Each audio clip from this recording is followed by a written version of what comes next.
ನಮಸ್ತೆ. ಇಂದಿನ ವಿಡಿಯೋದಲ್ಲಿ ಶಿಕ್ಷಕರ ನೇಮಕಾತಿಗೆ ಅರ್ಜಿ ಸಲ್ಲಿಸುವಂತಹ ಅಭ್ಯರ್ಥಿಗಳು ಯಾವ ದಾಖಲೆಗಳನ್ನ ಸಿದ್ಧ ಮಾಡಿ ಇಟ್ಕೊಳ್ಬೇಕು ಅಂತ ತಿಳಿತಾ ಹೋಗೋಣ. ಇನ್ನು ನಮ್ಮ ಚಾನೆಲ್ಗೆ ಯಾರು ಸಬ್ಸ್ಕ್ರೈಬ್ ಆಗಿಲ್ವೋ ಸಬ್ಸ್ಕ್ರೈಬ್ ಆಗಿ ಹಾಗೂ ಬೆಲ್ ಐಕನ್ ಪ್ರೆಸ್ ಮಾಡಿ ಅಂತ ಹೇಳ್ತಾ ಇಂದಿನ ವಿಡಿಯೋದಲ್ಲಿ ತಿಳಿತಾ ಹೋಗೋಣ. ಮೊದಲನೇದಾಗಿ ಯಾವ ದಾಖಲೆ ಅಂದ್ರೆ ಅಪ್ಲಿಕೇಶನ್ ಫಾರಂ. ಈ ಅಪ್ಲಿಕೇಶನ್ ಫಾರಂ ಅಂತ ಹೇಳಿದ್ರೆ ನೀವು ಆ ಒಂದು ಹುದ್ದೆಗೆ ಅರ್ಜಿ ಸಲ್ಲಿಸಿದ ನಂತರ ಕೊಡುವಂತಹ ಒಂದು ಅಪ್ಲಿಕೇಶನ್ ಫಾರಂ. ಆ ಒಂದು ಹುದ್ದೆಗೆ ಅರ್ಜಿ ಸಲ್ಲಿಸಿದ ಮೇಲೆ ಆ ಕಂಪ್ಯೂಟರ್ ಆಪರೇಟರ್ ನಿಮಗೆ ತೆಗೆದುಕೊಡ್ತಾರೆ. ಆ ಒಂದು ಅಪ್ಲಿಕೇಶನ್ ಫಾರಂ ಅನ್ನ ನೀವು ಅಪ್ ಟು ವೆರಿಫಿಕೇಶನ್ ಎಲ್ಲ ಮುಗಿದು ಅಪ್ ಟು ಆರ್ಡರ್ ಕಾಪಿ ನಿಮ್ ಕೈ ಸೇರೋವರೆಗೂ ಕೂಡ ಈ ಅಪ್ಲಿಕೇಶನ್ ಫಾರಂ ಅನ್ನ ನೀವು ಜೋಪಾನವಾಗಿ ಇಟ್ಕೊಳ್ಳೇಬೇಕಾಗುತ್ತೆ ಸ್ನೇಹಿತರೆ. ಸೊ ಈ ಒಂದು ಅಪ್ಲಿಕೇಶನ್ ಫಾರಂ ಅನ್ನ ಕೇರ್ಫುಲ್ ಆಗಿ ಇಟ್ಕೊಳ್ಳಿ. ಆದಷ್ಟು 1, 2, 3 ಸೆಟ್ ಅನ್ನ ಜೆರಾಕ್ಸ್ ಮಾಡಿ ಇಟ್ಕೊಳ್ಳೋದು ಕೂಡ ಒಳ್ಳೇದು. ಓಕೆನಾ? ಎಸ್, ಇದು ಮೊದಲನೇ ದಾಖಲಾತಿ ಅಂತಾನೆ ಹೇಳ್ಬೋದು. ಹಾಗಾದ್ರೆ ನೆಕ್ಸ್ಟ್ ಏನು ಅಂತ ಹೇಳಿದ್ರೆ ನಿಮ್ಮ SSLC ಅಂಕಪಟ್ಟಿ ನೋಡ್ಬೋದು. ನಿಮ್ದು ಕೆಲವೊಬ್ರದ್ದು ಈ ತರ ಬಂದಿರ್ಬೋದು, SSLC ಅಂಕಪಟ್ಟಿ ಕರ್ನಾಟಕ ಪ್ರೌಢಶಾಲಾ ಶಿಕ್ಷಣ ಪರೀಕ್ಷಾ ಮಂಡಳಿ ಅಂತ. ಇನ್ನೂ ಕೆಲವರದು ಕರ್ನಾಟಕ ಪ್ರೌಢ ಶಿಕ್ಷಣ ಪರೀಕ್ಷಾ ಮಂಡಳಿ ಈ ತರ ಏನಾದ್ರು ಬಂದಿರುತ್ತೆ. ಸೊ ಎರಡನೇ ಡಾಕ್ಯುಮೆಂಟ್ ಅಂತ ಹೇಳಿದ್ರೆ ಅಪ್ಲಿಕೇಶನ್ ಹಾಕಕ್ ಹೋದಾಗ ಫಸ್ಟ್ ಕೇಳಿದವರು SSLC ಅಂಕಪಟ್ಟಿ. ನೀವು ಮೊದಲನೇದಾಗಿ ಅಪ್ಲಿಕೇಶನ್ ಸ್ಟಾರ್ಟ್ ಮಾಡೋದೇ SSLC ಅಂಕಪಟ್ಟಿಯ ಮೂಲಕ. ಅರ್ಥ ಮಾಡ್ಕೊಳ್ಳಿ. SSLC ಅಂಕಪಟ್ಟಿಯಲ್ಲಿ ನಿಮ್ಮ ಹೆಸರು ಯಾವ ರೀತಿ ಇದೆ ಅದೇ ರೀತಿಯ ನಿಮ್ಮ ಎಲ್ಲಾ ಡಾಕ್ಯುಮೆಂಟ್ಸ್ ಅಲ್ಲೂ ಕೂಡ ಕಂಪಲ್ಸರಿ ಇರಲೇಬೇಕಾಗುತ್ತೆ. ಹಾಗಾಗಿ SSLC ಅಂಕಪಟ್ಟಿಯಲ್ಲಿರುವ ತರನೇ ಎಲ್ಲಾ ನಿಮ್ಮ ಡಾಕ್ಯುಮೆಂಟ್ಸ್ ಅನ್ನ ಮಾಡಿಸ್ಕೊಂತ ಹೋಗಿ.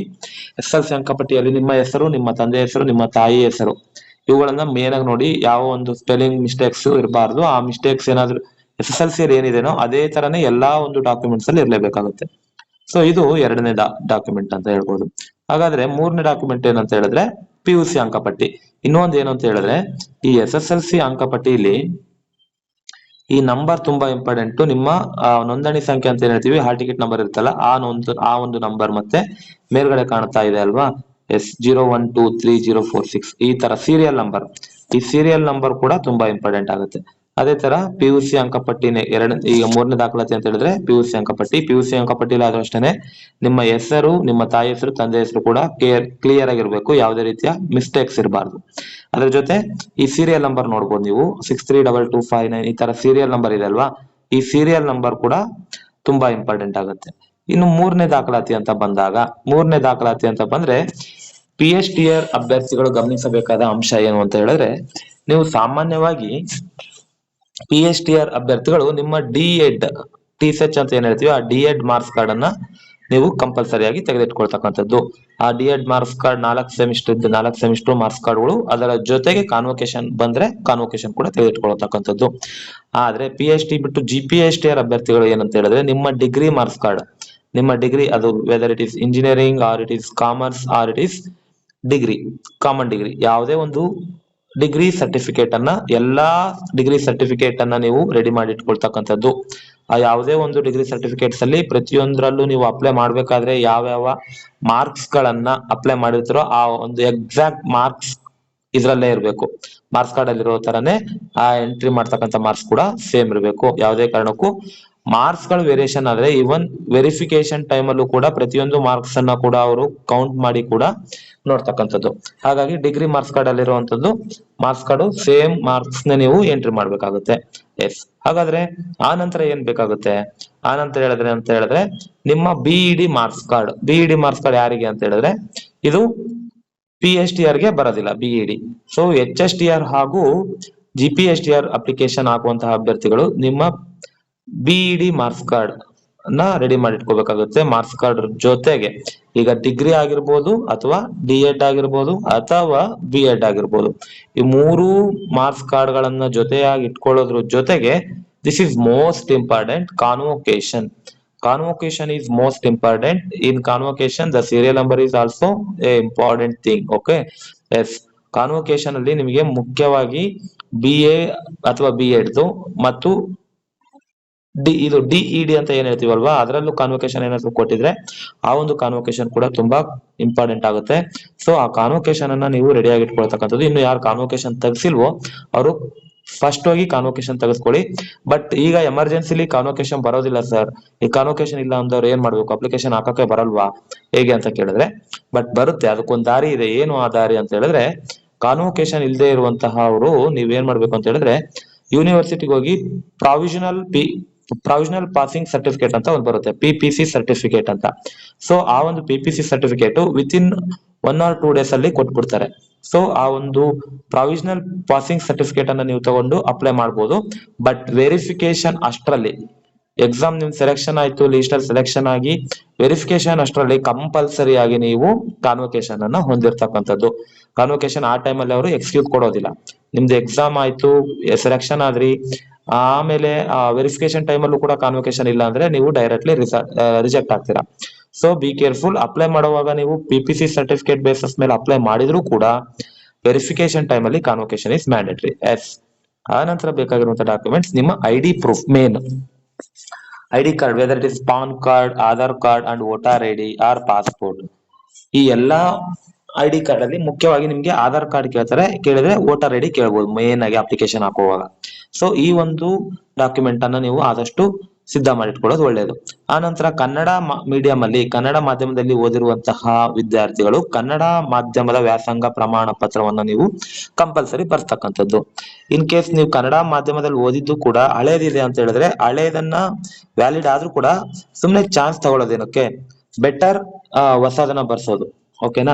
ಎಸ್. ಕನ್ನಡ ಮೀಡಿಯಂ ಅಭ್ಯರ್ಥಿಗಳಿಗೆ ಮಾತ್ರ ಕನ್ನಡ ಮೀಡಿಯಂ ಸರ್ಟಿಫಿಕೇಟ್ ಅನ್ನ ನೀವು ಹೊಸದಾಗಿ ಬರ್ಸಿದ್ರೆ ಬೆಟರ್ ಅಂತ ಹೇಳ್ಬೋದು. ಆ ನಂತರ ಗ್ರಾಮೀಣ ಅಭ್ಯರ್ಥಿಗಳ ವ್ಯಾಸಂಗ ಪ್ರಮಾಣ ಪತ್ರ. ಇದ್ರಲ್ಲಿ ನೋಡ್ಬೋದು ಗ್ರಾಮೀಣ ಅಭ್ಯರ್ಥಿಗಳ ವ್ಯಾಸಂಗ ಪ್ರಮಾಣ ಪತ್ರ ಮತ್ತು ಕನ್ನಡ ಮೀಡಿಯಂ ಅವರಿಗೆ ವ್ಯಾಸಂಗ ಪ್ರಮಾಣ ಪತ್ರ ಈ ಸಲ ರೂಲ್ಸ್ ಅಲ್ಲಿ, ಡ್ರಾಫ್ಟ್ ರೂಲ್ಸ್ ಅಲ್ಲಿ ಹೇಳಿರ್ತಕ್ಕಂಥದ್ದು ಅಂತ, ಏನು ರಾಜ್ಯ ಪತ್ರ ಅಂತ ಏನ್ ಹೇಳ್ತೀವಿ ಅದರಲ್ಲಿ ಹೇಳಿರ್ತಕ್ಕಂಥದ್ದು. ಜೊತೆಗೆ ನೋಟಿಫಿಕೇಶನ್ ಅಲ್ಲಿ ಮೆನ್ಷನ್ ಮಾಡಿರುವಂತದ್ದು ನಮೂನೆ ಇಂಥ ನಮೂನೆಯಲ್ಲೇ ಬರೆಸ್ಬೇಕು. ಜೊತೆಗೆ ಈ ಯಾವ್ಯಾವ ಆದೇಶಗಳನ್ನ ಆಧಾರದ ಮೇಲೆ ಹೇಳಿರ್ತಾರೋ ಆ ಒಂದು ಆದೇಶ ಸಂಖ್ಯೆಗಳನ್ನು ಕಂಪಲ್ಸರಿ ಅದರಲ್ಲಿ ಇರಲೇಬೇಕು.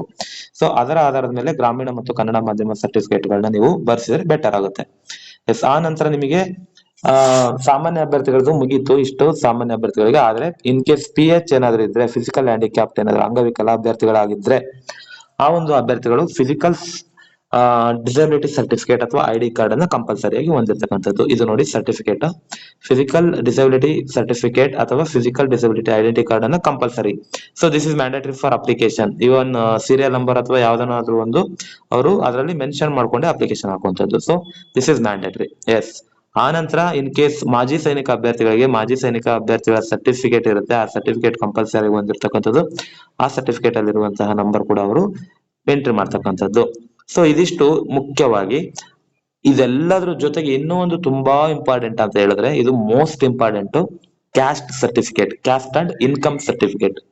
Caste and income certificate is most important because caste certificate SC/ST ಅವರಿಗೆ ಲೈಫ್ ಟೈಮ್ ಇರುತ್ತೆ. ಕ್ಯಾಸ್ಟ್ ಸರ್ಟಿಫಿಕೇಟ್ SC/ST ಅವರಿಗೆ ಲೈಫ್ ಟೈಮ್ ಇರುತ್ತೆ.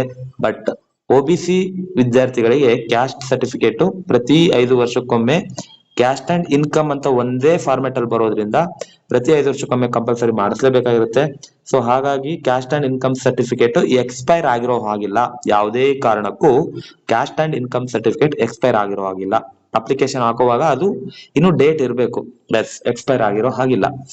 ಅದ್ರ ಜೊತೆಗೆ ಇನ್ನೊಂದು ಏನು ಈ ಸಲ ಹೇಳ್ತಿರೋವಂಥದ್ದು ಅಂತ ಹೇಳಿದ್ರೆ, ಕ್ಯಾಸ್ಟ್ ಅಂಡ್ ಇನ್ಕಮ್ ಸರ್ಟಿಫಿಕೇಟ್ ಅಲ್ಲಿ ಕಂಪಲ್ಸರಿ ಆಗಿ ಉದ್ಯೋಗಕ್ಕಾಗಿ ಅಂತಾನೆ ಮೆನ್ಷನ್ ಆಗಿರ್ಬೇಕು. ಅದು ಮ್ಯಾಂಡೇಟರಿ ಸ್ನೇಹಿತರೆ.